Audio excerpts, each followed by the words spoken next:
This panel is really about fear. It's about fear in all manifestations. Psychology Today reports that not only is fear an influential motivator, but it might be the most powerful motivator in our lives. But is it a negative one? I personally don't think so, but I would rather hear from the author. So what I'd like to have them do is very briefly introduce themselves, tell you a little bit about their books, and then I'll start asking some questions. How's that? And I'm going to start on this side with Madeleine. Hello, I am Madeleine Roux. I write the Asylum series. This is what the first one looks like. This is the latest one, Catacomb. I live in Los Angeles for now, and I love writing horror. I've written some zombie novels for adults, and this is my first YA series, and it's been a lot of fun. Yeah, I'm excited. My first New York City Comic Con as well. So thank you all for coming. Can you guys hear in the back? Yeah. Can you hear us? Okay. Let's talk a little bit about the series. Oh, sure. The series is paranormal psychological horror, and it has a young male protagonist. And the first two sort of take place in this old, creepy asylum building that has been renovated into a college dormitory. So you can imagine how much fun that is. But yeah, it's also has a found image component to it. So there's a lot of vintage photography that goes on. And it's been fun to sort of have it evolve from asylums. And then we also went to do some like spooky haunted New Orleans stuff in later books. So. My name is Jake Halpern. I'm a journalist in my other life. I write for The New Yorker, and I'd written a story about a temple in India where they found all this gold. It was kind of a real-life Indiana Jones story, and I thought this would be fun to delve into the YA space. My book, Nightfall, is about a world where there's 14 years of day and 14 years of night, and these two brother and sister grow up over the arc of a single sun. So when they're 14, they're seeing the sunset for the first time, and darkness, 14 years of darkness, is coming. And the parents tell everyone, you got to stick by because we're going to ride out this massive 500-mile tide, and we're going to head down south and wait out the night. And every parent says, you know, stay by the boats. And of course, right as this is all going on, a kid goes missing. So there's this frantic search for the kid because everyone understands if they don't find him in the next 2.5, 3 hours, he's going to be left for dead. And the sister knows where the kid is. So she kind of ventures back into town to the edge of the woods, and they find this kid, but he's fallen into a pit and he's busted his ankle. And they're literally trying to drag this kid to the shore to get back to the boats on time. But by the time they get back there, where the ocean once was is just an expanse of wet rocks and dead fish, and the ships have sailed, and the last sliver of sun dips down, and darkness falls. Y'all got goosebumps, right? This is the second time I've had to follow that up. I'm really glad It's not great. He's raising the bar. So I'm Danielle Vega. My books are The Merciless and Survive the Night. My description's not going to be that good, so lower your expectations. The Merciless is kind of The Craft meets Mean Girls. It's about a group of high school mean girls who decide to kidnap one of their other students in their class and perform a violent exorcism in the basement of an abandoned house. So yeah, it's a little bloody. And then Survive the Night is about an illegal rave in the New York City subways that turns deadly when a teenager turns up and she's been brutally just torn apart. And then the kids can't get out of the subways, and so they're being chased through the subways by something that wants to kill them. Like our regular everyday commute. Just, yeah. New Yorkers know what I'm talking about. Hi, everybody, and hello to the people in the back. What's up? What's up? There's so many of you back there, and you can't see me, and I can't see you, but I value you. Thank you for coming. We all value you. I'm Emmy Laybourne, as I said. I have a trilogy out, the Monument 14 trilogy, which tells the story of 14 kids who get trapped in a superstore while civilization collapses outside the gates. And they can't go out because there's been a release of a chemical warfare compound that turns some people into bloodthirsty killers, some people into paranoid freaks who hide away, some people just sort of, it's all based on blood type. So type ABs, The type A's blister up and die almost immediately. And then the worst type, type AB, shows no symptoms. They're made sterile and infertile, but otherwise they're just fine. So they're like watching as all of this craziness breaks out around them. But the book I'm here to talk about today is Sweet. It just came out in June. It tells the story of a luxury cruise ride to launch a new diet sweetener. And the diet sweetener, this is their big publicity juggernaut. So they load up a bunch of B-list celebrities and reality TV people onto this cruise. They set sail for 7 days. And at the end of the 7 days, everyone on board will have lost 15% of their body weight. That's the idea. And two teenagers meet and fall in love at the center of this glamorous, everything's going great, the drug works, people are having parties, but then the drug works too well, and the weight is falling off these people, and they really want more. This drug is really, really addictive. And they wind up out in the middle of the Caribbean Ocean, having rioted and ripped apart the galley and taken all of the Solu, that's the name of the drug, and sucked it out of the carpet and licked it off the walls. And then there's none left, except they can still smell it in each other's blood. So that's Sweet. Yeah, that one was disturbing. So one of the things that I loved about your books is there's the elements of fear cover lots of different kinds of fears. There's supernatural fears in several of your books, but there are also fears that everybody has at some point in their life. Like, you know, in Danielle's book and in Emmy's book. So Danielle's got, you know, people who are afraid of being alone. They're, you know, new, you know, the new girl in Merciless, she's new to town, she wants to fit in. And so there's this fear of not looking right, not being the right person. And in Emmy's book, there's this fear that Laurel has that the cute guy isn't going to like her, so she doesn't want to take a risk. And it's that fear of taking a risk, that's also a genuine fear. And I was wondering if you guys would talk a little bit about that. Yeah, that's a great thing to notice. One of the things about Sweet that's not related to horror, but that was a real treat for me, was that because the book is about a weight loss drug, and because everyone's there to lose weight, I got to really go into issues of body image, actually. And I'd like to say it's the only romantic comedy / action / horror / issue book set on a cruise ship you'll ever read. But Laurel is chubby. She's a size 14. She's 18 years old, she's a size 14, she doesn't care. She is confident that somebody will love her body no matter what. And yet she falls in love with Tom Fiorelli, who's the media correspondent, who's this hunky former child star. It's like John Stamos, 20 years ago. I mean, he's so hunky you can't believe it.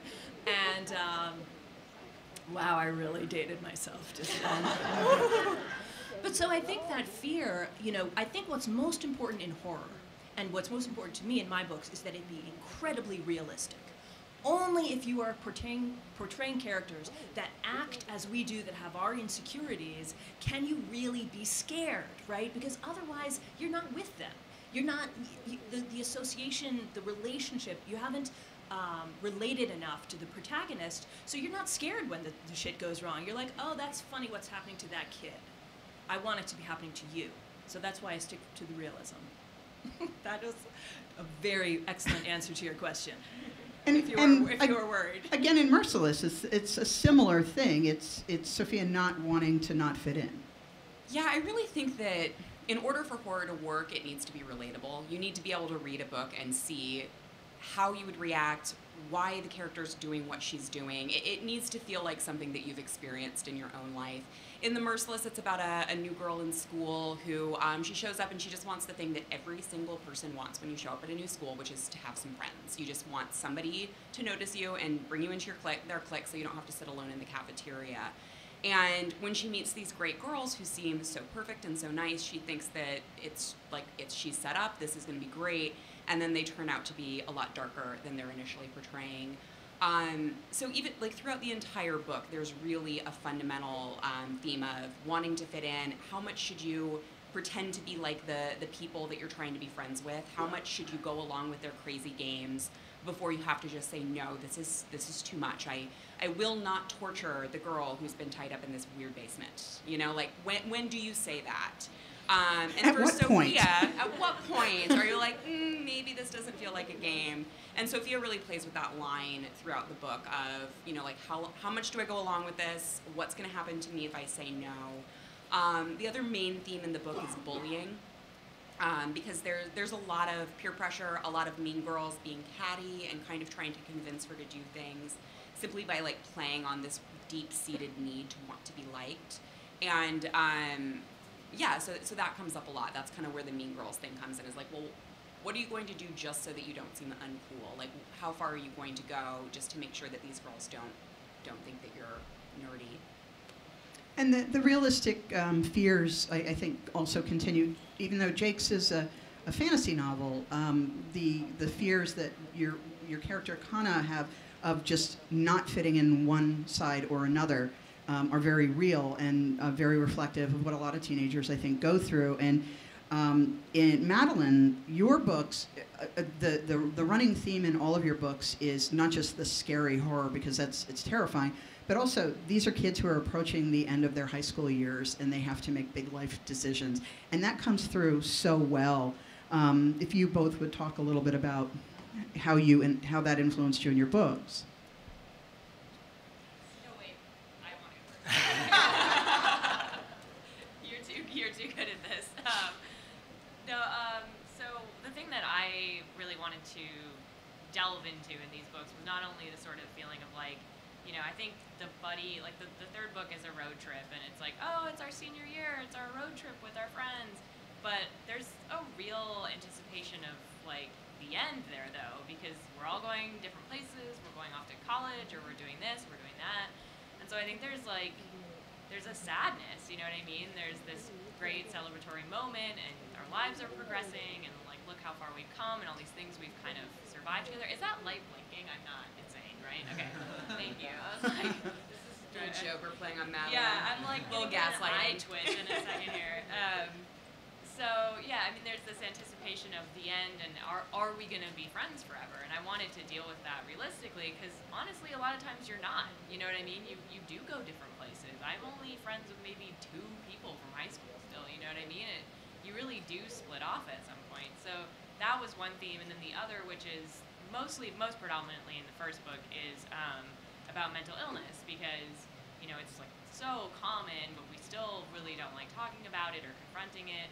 And I think, you know, what's more frightening than, like, your own mind, you know what I mean? And if you can't control what's going on in it, or if, you know, you're like, I want to take these drugs, but I don't know, you know, if it changes me fundamentally, how I behave and who I am. So that was one of the struggles I was really interested in looking at, because I feel like your own brain, like, it's driving you. Like, you're just the meat suit for your brain, and what if it turns against you? You know, what then? So that's one of the things that I'm most afraid of.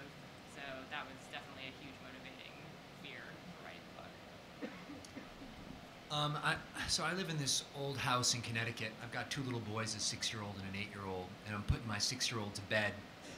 This is about a year ago, and he says, you know, Daddy, will you lay down with me? And I said, yeah. He said, Daddy, sleep on the outside, because ghosts.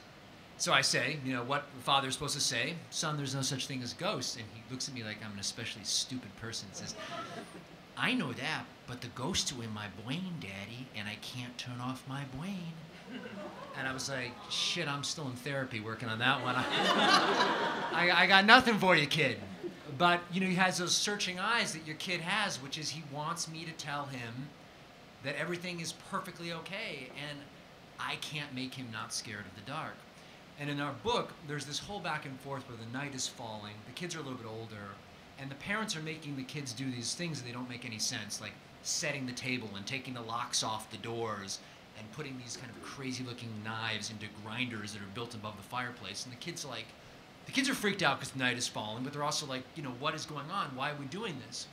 And the parents fall back on, look, this is the way we do it. And 14 years later, when we come back, everything is just so, and this is ritual.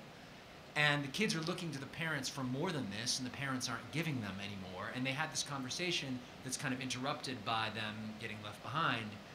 And then, of course, when they're hiding back in their house, they hear the footsteps come in the front door, and they hear the grinding sound of the knife being pulled out of the sharpeners and the mantle, and the footsteps coming up the door, the steps. And I think that it all grew from this like very real moment that I had with my kid, which is him looking to me for explanations that I could not offer him, and then what happens when he's left, when the child is left to kind of deal with the worst case scenario and the parent's not there. Can I jump on that? Yeah, absolutely. I read this great article on IO9 by Greg Ruth, and he was saying why he thinks it's important for children to read horror. And one of the reasons he said was that horror confirms secret truths, which I thought was so mind-blowing. That's what your son was sort of getting at, is that the truth is that, yeah, the world is really scary, and your body can malfunction, your brain could malfunction. For children especially, everybody's a giant. You live in a world where everything's bigger than you. Dogs are at your eye level. I mean, you really live in a world of monsters, in a way. But that horror confirms this feeling you have as a child when you're like, is it like, are there murderers? You know, my kids, well, I have an 8-year-old and a 12-year-old, and they'll say like, well, tell me about like kidnapping. And I'm like, oh, kidnapping. It usually happens in South America. Nothing to worry about. And they're like, no, I know you're not telling me the truth. So he said, horror confirms secret truths. And I think that's wonderful. You know, if you watch sitcoms, they present this sort of candy-coated world, or magazines. You think like, well, everybody's happy, everybody's living this glossy life, everybody looks great, everybody's buying stuff. But horror really it's like, no, that world is a mirage, and there are really scary things that are happening. I could just add one Absolutely. super quick thing to that. The journalist in me feels, thinking about this, is that it's kind of an American luxury to think that a child doesn't have to deal with horror. I mean, you see what's going on in Syria, not to get all super serious on us, but in having lived abroad and covered a bunch of stuff, we lived in India with the kids for a while, you see that this is like an American luxury, and even in America it's not entirely true. But my wife, who's a foreigner and kind of an immigrant, is always telling me this: you're so naive to think that childhood is necessarily a happy time. So if there's, I don't know if that how it directly relates to this, but I am aware of this idea that it's kind of my cocooned American childhood, that I would think that horror would be something that would only be the stuff of, you know, these books. Well, then this brings up another point that all of your books have in common, and I think that all good horror has in it somewhere, which is the thing that you're most afraid of, and I think everybody in this room is most afraid of, and that is your fear of not being in control. And let's talk about that. Maybe Danielle can start. I don't have an answer for that one. I don't like not being in control. That's why this is just a blast. It's terrifying. All the lights are going to start to flicker as we go on, and then the people who are dressed as scary things are going to start creeping. You're just all going to be in the front row.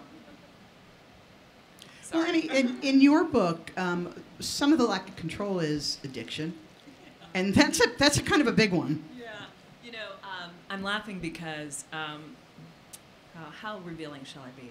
Probably not too revealing, but I've just realized that with my kids, what I'm most worried about is losing control, because I grew up in a family with that had a lot of tempers in it. I'm not going to name people, but it was my father. And so I realized that I've like suppressed all of this anger when my children act out, because I don't want to blow my lid like my dad, right? Like my old man. And yet in all of my books, in all of them, I've now written 5. I'm working on Berserker, which maybe I'll tell you about later if there's time, but they all involve people who lose control of their overwhelming anger and kill people. So there you go. There's my psyche. Awesome. Is anybody afraid of Emmy right now? Yes. Let's maybe just all start forming a line to the door. You know, that's interesting. In The Merciless, that's another major theme, is the main character has this kind of hidden anger, this hidden dark side to her that she's really trying to hide throughout the book. And the great thing about books is things don't get to stay hidden.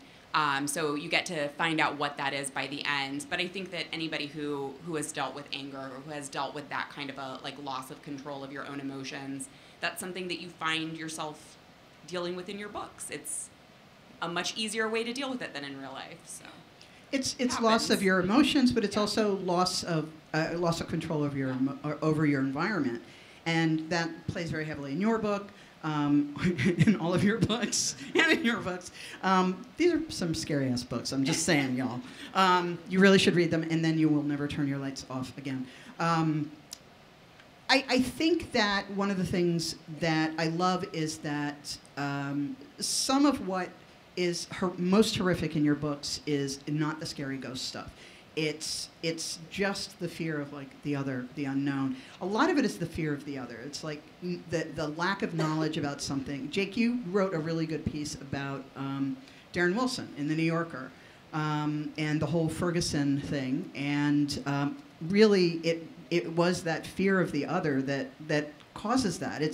That's inherent in racism, and I think that you were right when you were talking about not being able to shield children from that. Yeah. Wow.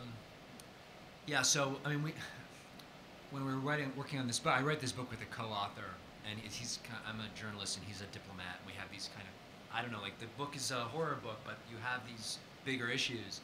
So obviously there's other things that live on this island, right? When the night falls and the things that come out of the darkness to reclaim their homes.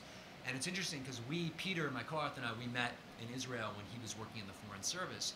And what basically is at the core of this book is it's a book about two people that think they both own this island.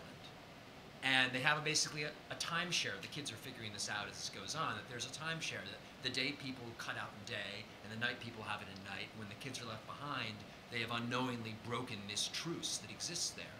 And it rekindles this debate over whose island is this, whose homes are this. And I do think that, like, you know, these are like horror, whatever you want to call it, but like at core there are these human, like, issues that are transcendent, and the idea of, are these things actually human, or do they have a rightful claim to this? Do they have humanity to them? Like, I'd like to think that somewhere a little bit that lives in them. So, I was gonna say I actually didn't realize that. There was a theme running through my book. I mean, I knew that some themes that were in there, but it didn't become apparent until I was getting to the third book because I had to like end it. I had to capstone this trilogy, and endings are intimidating. And I was talking with my editor, and he was saying, you know, I think there's this deeper theme that like we accidentally stumbled upon, of like the idea of like destiny is very scary. Like fate. Like, you know, there's a lot of that running through the book where the main character feels like these horrible things keep happening to me. I keep being in danger. My friends keep being in danger. We can't seem to ever just be normal and like evade this kind of terror. Like, maybe this is just the way it's meant to be. Maybe I'm cursed or fated to just like be this bad penny in people's lives. And can I break that? Can I make a decision to do better, or is this something that I just have to deal with forever? And I think it's like one of the scariest things to think about is that like you're on a track and you can't get off it. You know what I mean? And I feel like sometimes you have those periods in your life where things are either going really, really, really, really well or really, really, really, really bad, and you're like, am I on a path? Like, is this something that I've unknowingly started, or is something else controlling this? You know what I mean? And I think that's scary because, I mean, if your life is going great, you're like, yeah, someone picked me, like everything's great.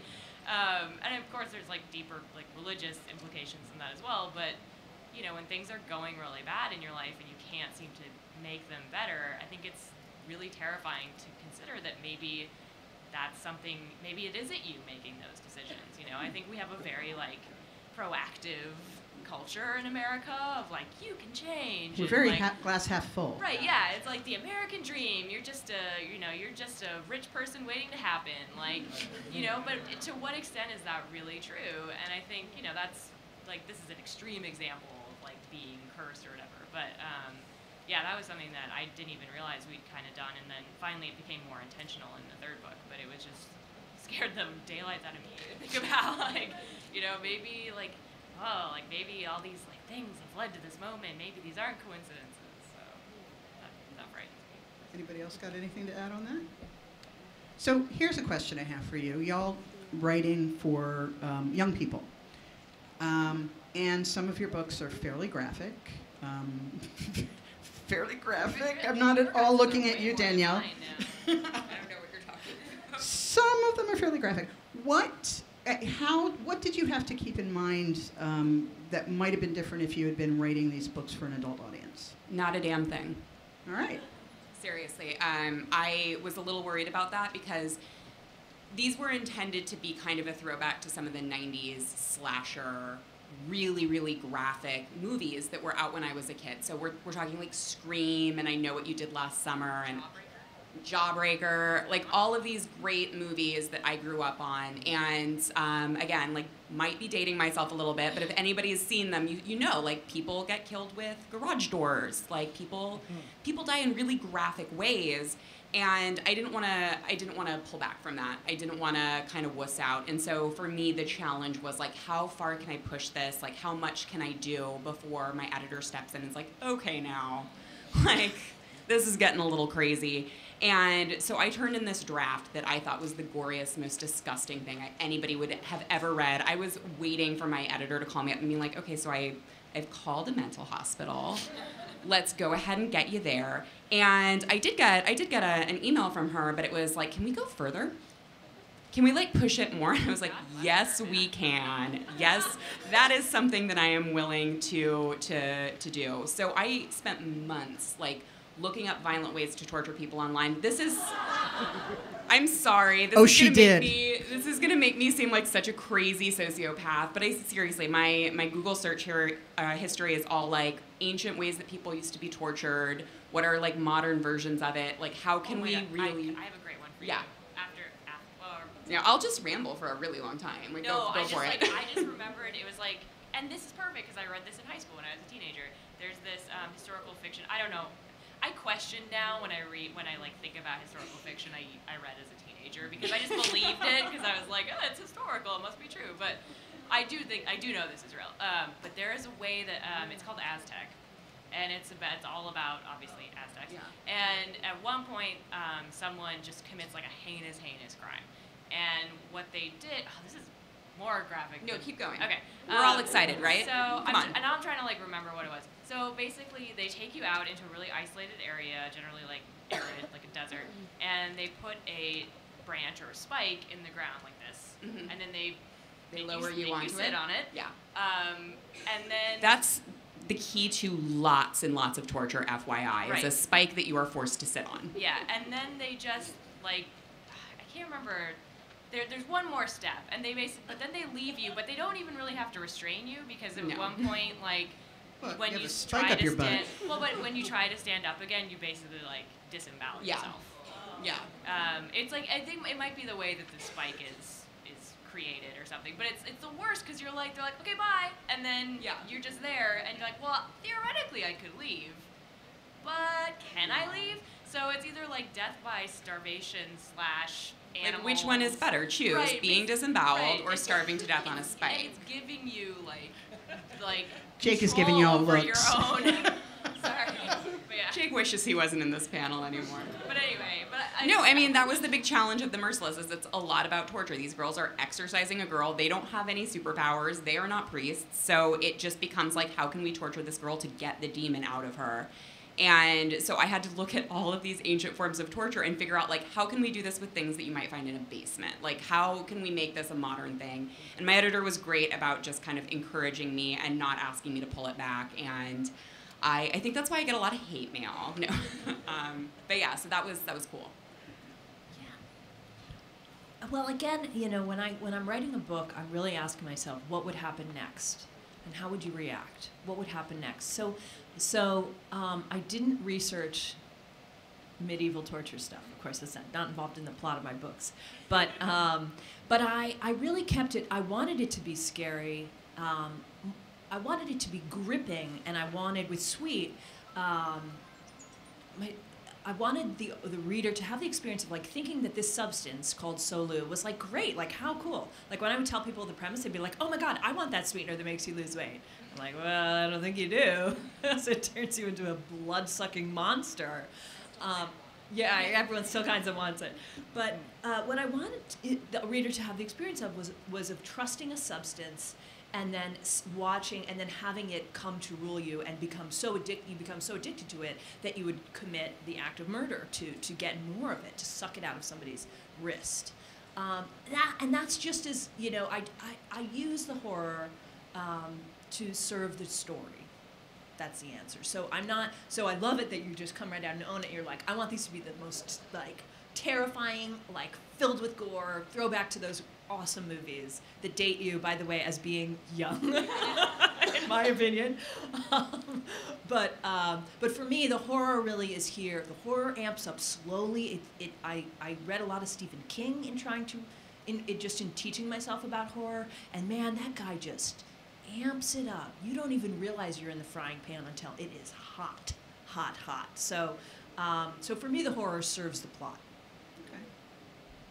I have a slightly different take on your question, which is that my thinking was I don't think I've ever been scared as I was when I was probably 12 or 14. I think that in the story that jumps to mind, I was a little older than this. There was I grew up in Buffalo, New York, and there's all these amazing abandoned buildings.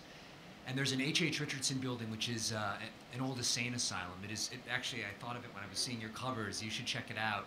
And it was near Buffalo State College, which was kind of near where we lived.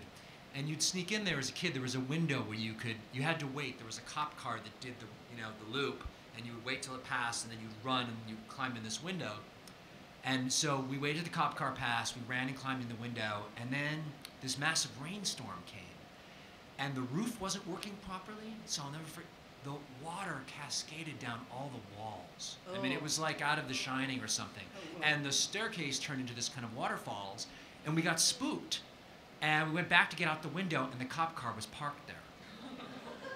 And we're like, you gotta be fucking kidding me. And, it's getting dark, and it's like one of these things like, are you more afraid of getting arrested, or are you more afraid of staying in this old spooky building? And, for a while, it's arrested, and then finally he did leave, and we got the hell out of there. But I think that when I was working on this, I was trying to think, like, can I remember what that felt like? Because there's a certain level of just, like, crazy fear and, like, possibility of the supernatural. Like, you're a little older, you get a little more rational, I don't know what. But so for me, it wasn't, like, holding back. It was actually trying to get back in that mindset. And if I could somehow, like, let that bottle out and get that in the book, it would work. And if I wouldn't, then it would be cheesy. It works. I have to say, the first one is pretty spooky, but it was funny because it came out, and I mean, it has a spooky cover, so you think you know what you're getting into. But honestly, I wrote it more to be just kind of atmospheric and haunting rather than straight out scary. But the cover, I suppose, like, leads people to think they're in for, a real bad time. And so I was getting all these tweets and emails that are like, well, I didn't think it was scary.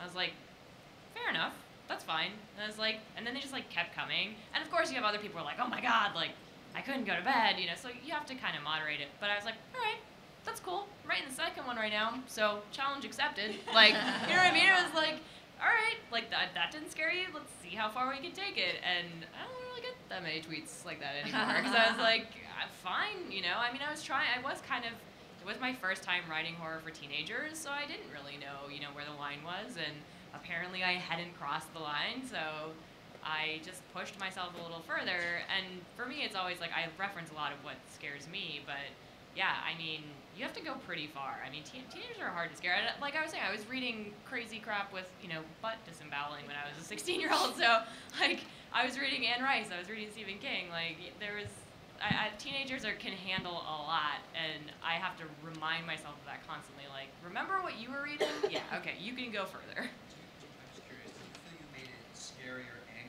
gorier, or just one or the other? A little bit of both. There is an on-camera in it with getting a.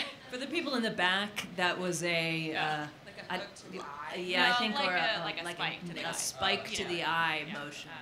Because you're getting now I'm totally blanking on the word, but you know what I'm talking about, when they would do it to your frontal lobe. Yeah, you know that word where you get a spike? Lobotomy, thank you. Yeah. It's been a long wrong day.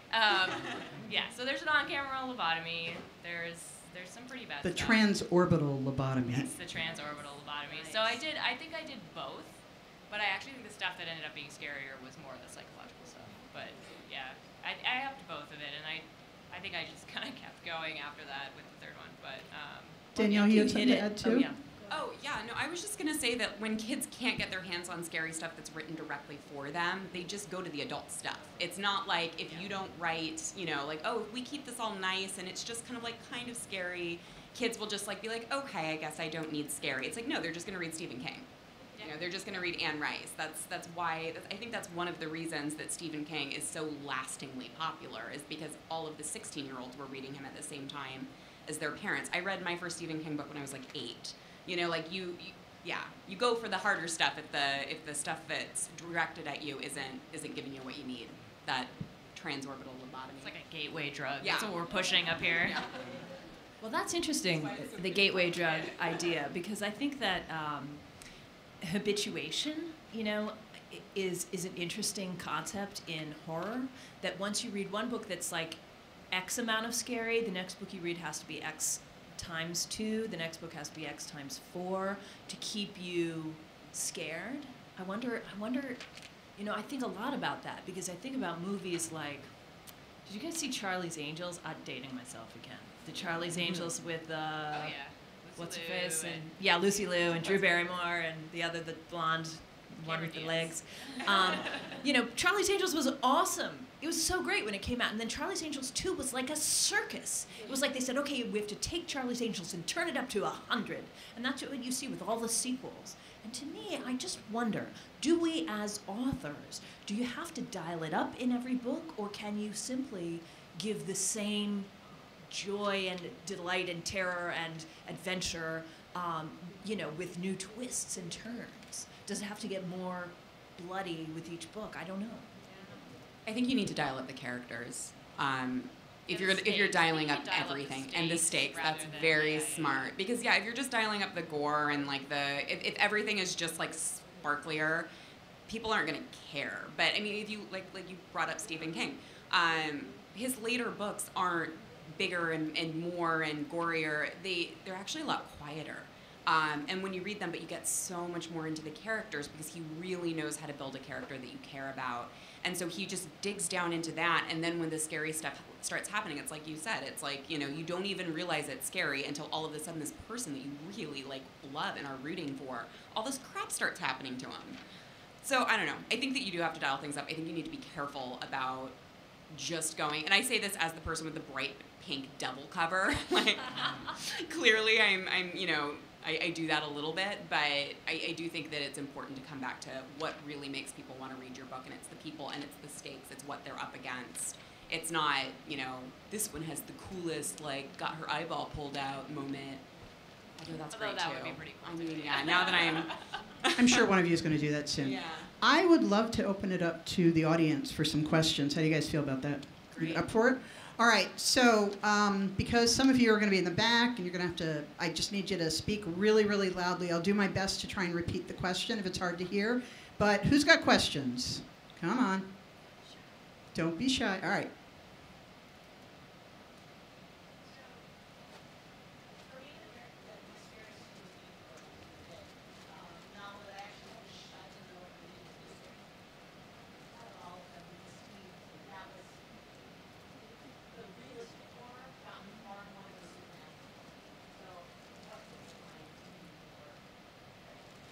Misery's awesome.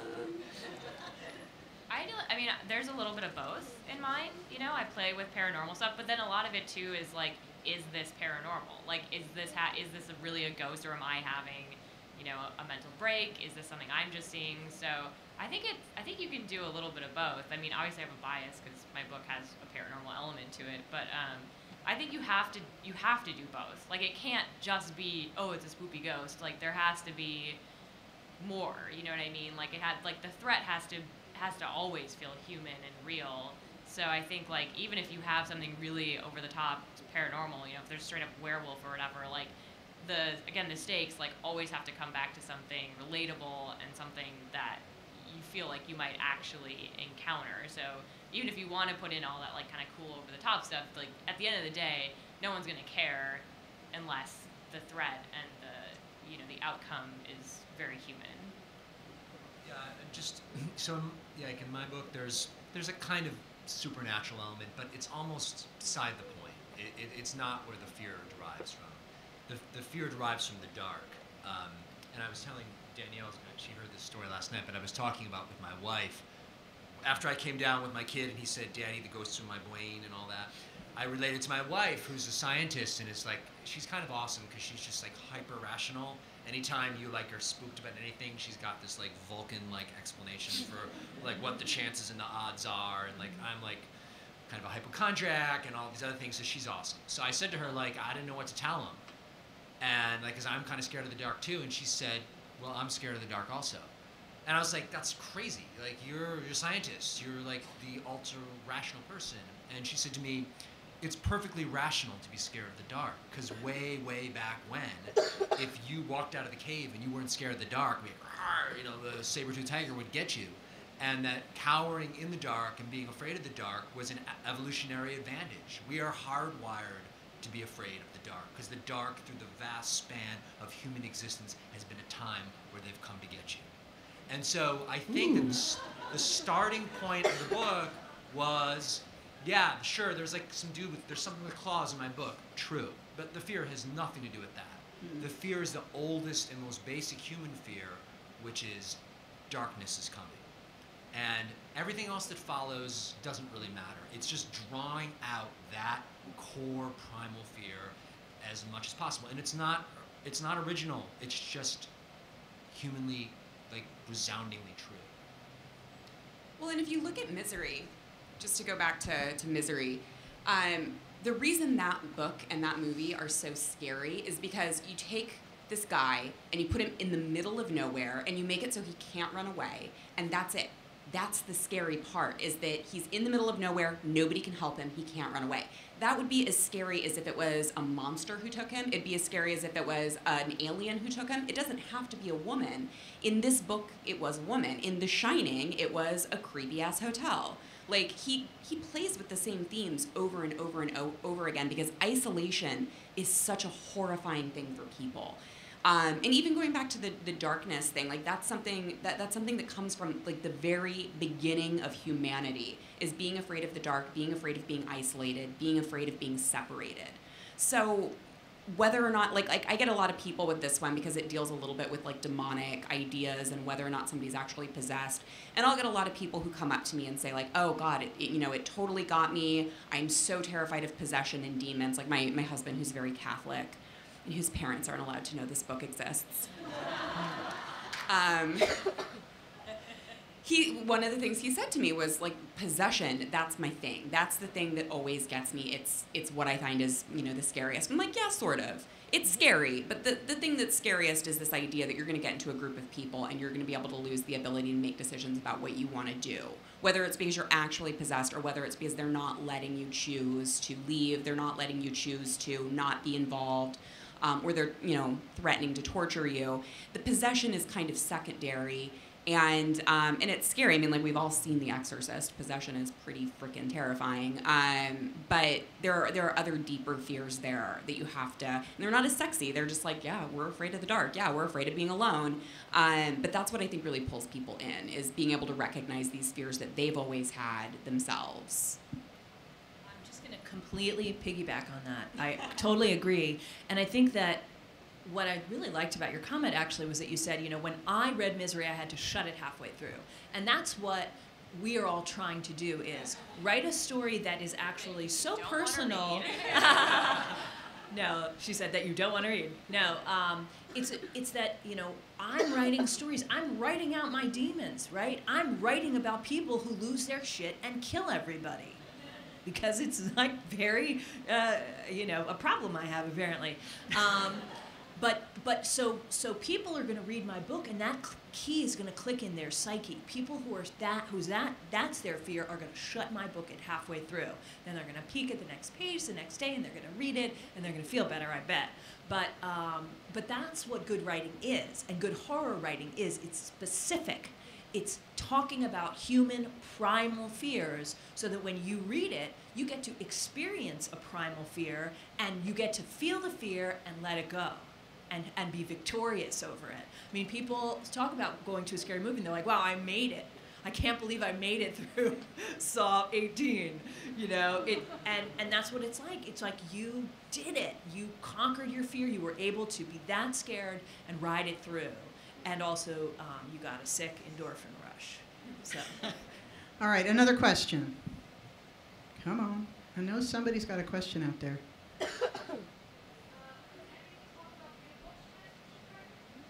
Yes, I'll just give the shortest ever answer. I'm writing a book called Berserker about a teenage Norwegian immigrant who has to flee Norway because she possesses an ancient supernatural Viking superpower of being a berserker, and she's killed a bunch of people. So she's on the flee in 1883 Dakota Territory.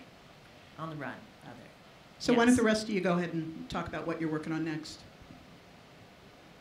So I actually have a new book coming out in April under a different name. It's under the name Danielle Rollins, and it's Orange is the New Black meets Carrie. So definitely check that out. It's called Burning, Danielle Rollins, April. How many ways do you torture people in it? That one doesn't have as much torture. That one is more about emotional and like what it means to be a monster, and like, you know, it's slightly different. It's very dark, less torture. But don't worry, I still have more torture books coming out. My new Danielle Vega book coming out next year that I just finished, I actually can't tell you that much about it because it's a big secret right now. But it's set at a boarding school at Christmas. There's a really cute boy and a really cute bunny, and terrible, terrible things happen. Well, you seem really concerned about the bunny, and like not at all concerned about the boy. I'm concerned about the bunny. I just want to point that out. I'm not going to tell. It's a secret. I can't tell you what happens here, but it's set at Christmas, huh? Sounds very cozy. Yeah. Jake, what are you working on? So it's totally different. It's about this island that's at the edge of the world, you know, where those maps, where the map ends and the water falls off the edge. Here be dragons. Yes, and and it's this island that processes the dead, kind of, and they put the dead on these boats to go over the edge. It's kind of like Varanasi, India, and they've built these ramparts along the edge of the water that keep the bigger boats from going over the edge of the world, but they have these little vents that let the little funeral boats go under, and they believe that on the other side of this great chasm is the afterlife. So the two main characters are these two street rats who have it in their head that they're going to rob a funeral barge because they've eyed this one barge that's a little bit too long and it's laden with treasure, and they wait in the vents at the edge of this ramparts for this boat to come. When the boat enters the vents, the girl takes a pole and boom, hits the boat, and it spins and it gets lodged in the vent. And they scramble onto the boat and they search and they get the treasure, and they're about to get out of the boat when the prow of the boat cracks and the whole boat with the kids and the dead and the treasure slips over the edge. You're the best blurb giver I've ever met. I am studying you. It's all the years of pitching and getting rejected magazine articles. Madeleine? The working title is Edgelands. Ooh. So spoiler alert, this isn't the last book. I mean, it kind of is. It's the last chronologically, but we actually thought it would be a lot of fun to set one of the books in the heyday of the asylum. That is the title of the first one. So it actually takes place way before any of the characters in the series are born. It kind of lays a lot of the groundwork for why the asylum went so wrong. And it's set in the 60s. It was really, really fun to do that research. And we're going to do the cover reveal on the 16th. So if you follow me on social media or anything, it'll be there. It's called Escape from Asylum, and it'll be out in June. All right, another question. Yes?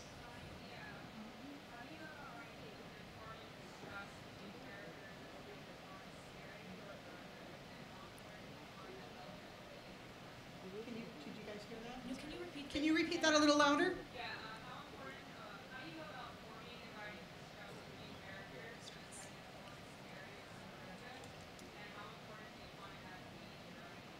So the question was, how do they go about writing distrust between characters in a setting that's already scary and horrific? I mean, for me, in Asylum specifically, you know, they're friends, but it's a new friendship. And, I mean, it's kind of at a summer camp sort of feeling. And so I feel like your summer camp friends can feel very temporary. And so when the shit hits the fan and you're already in this situation where, you know, this might not be a forever friendship, you're sort of looking to this person and being like, well, you know, I barely know you. You know what I mean? And actually, this is something I've done a lot. Like in my first book, the zombie apocalypse hits, and it's like suddenly this person has to survive with their coworkers, and it's like, like you know, I can deal with you for 6 hours a day normally, but now this is like, now we have to protect each other. We have to survive together. I don't know how great you are with like a gun, you know, like. So I feel like you can do that. Like the setting can be scary, but I think your fellow human beings are always scarier, and that's true of zombie books especially. Like, yeah, oh, these zombies are scary. They're chasing me, but it's much scarier to think about the person you're with betraying you. You know, taking all your food or leaving you high and dry. So human relationships and interpersonal relationships are always going to be scarier than like a vampire or whatever, because it's something that you encounter every day, and we all have that person who stabbed us in the back or told a really bad lie or cheated on us or whatever, and that fear is like really primal, and it's always going to be there in any setting, because especially when the stakes are high, you really need to depend on that person. And if they screw you over, then you're hosed. So I think it's actually easier in some ways in horror because the stakes are always so high. A lot of times it is survival. And so it's like this heightened sense of, oh my gosh, like, can I really trust this person? Can I really rely on them? Because as soon as you're betrayed once in that scenario, you're not going to forget that. I think, too, in all of your books, there's that running theme of the fear of being betrayed by somebody that you care about, whether it's a friend or, you know, something like that. So if you want to just keep talking about that. Yeah, it's interesting. So in the first draft of my book, the kids get left behind on the island, but it's more of kind of by chance that they get left behind on the island, and it worked okay. And then we decided that it would be much better if there was a lie beneath it. And what happens is that Marin, she leaves a necklace in the woods, and her friend, boyfriend, whatever, thinks that it's his fault. And then, and she lets him have it. Like, you idiot, this is an heirloom, this and that. And then 2 days later, she finds it in her bag. And she's so mortified that she reamed him out, that she doesn't say anything. And then she's like, means to, but she postpones. And then, before the boats are leaving, he stupidly, the way you do when you're 14, and valiantly at once, decides he's going to go back and get this. But of course, it's not there, it's in Marin's bag. And then that leads to them getting left behind. So when they get left behind, Marin has this secret that she's basically lied. And it's like you're saying, like that makes everything so much more. The minute we added that little bit to the story, it was like a jolt of like energy pulse through the plot, because there was something, and that's the misery point too. There was something real and human at the heart of this kind of more supernatural thing. That's great, because I feel like anytime you're stuck in writing a book, if any of you guys are writers, anytime you're stuck, just give somebody a secret. It makes so much more energy and excitement in the book just when the characters are keeping things from each other. In The Merciless, secrets and not telling people who they really are, that's like the heart of the book. It's all of these girls have a secret. Before they perform the exorcism, they do kind of a,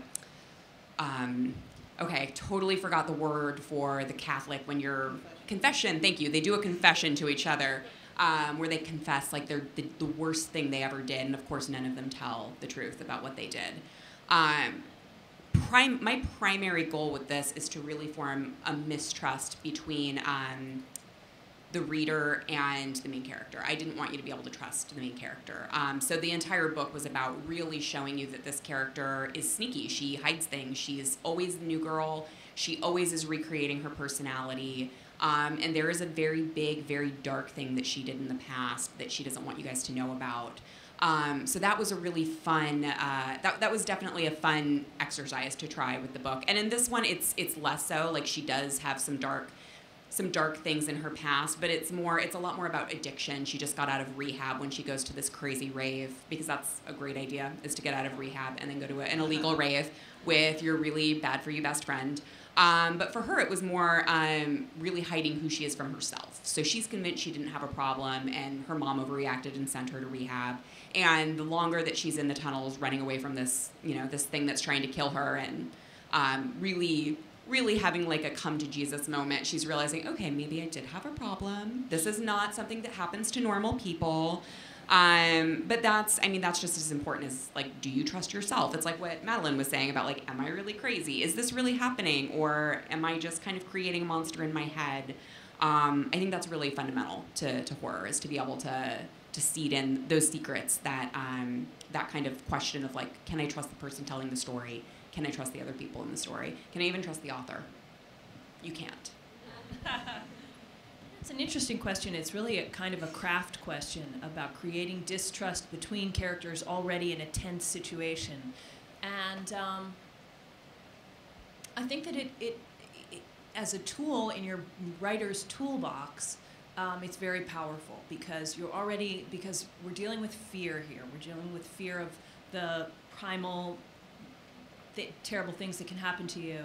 And so I think it's like it's a tool, I'm repeating myself, but it's a tool to use as an author to create that distrust.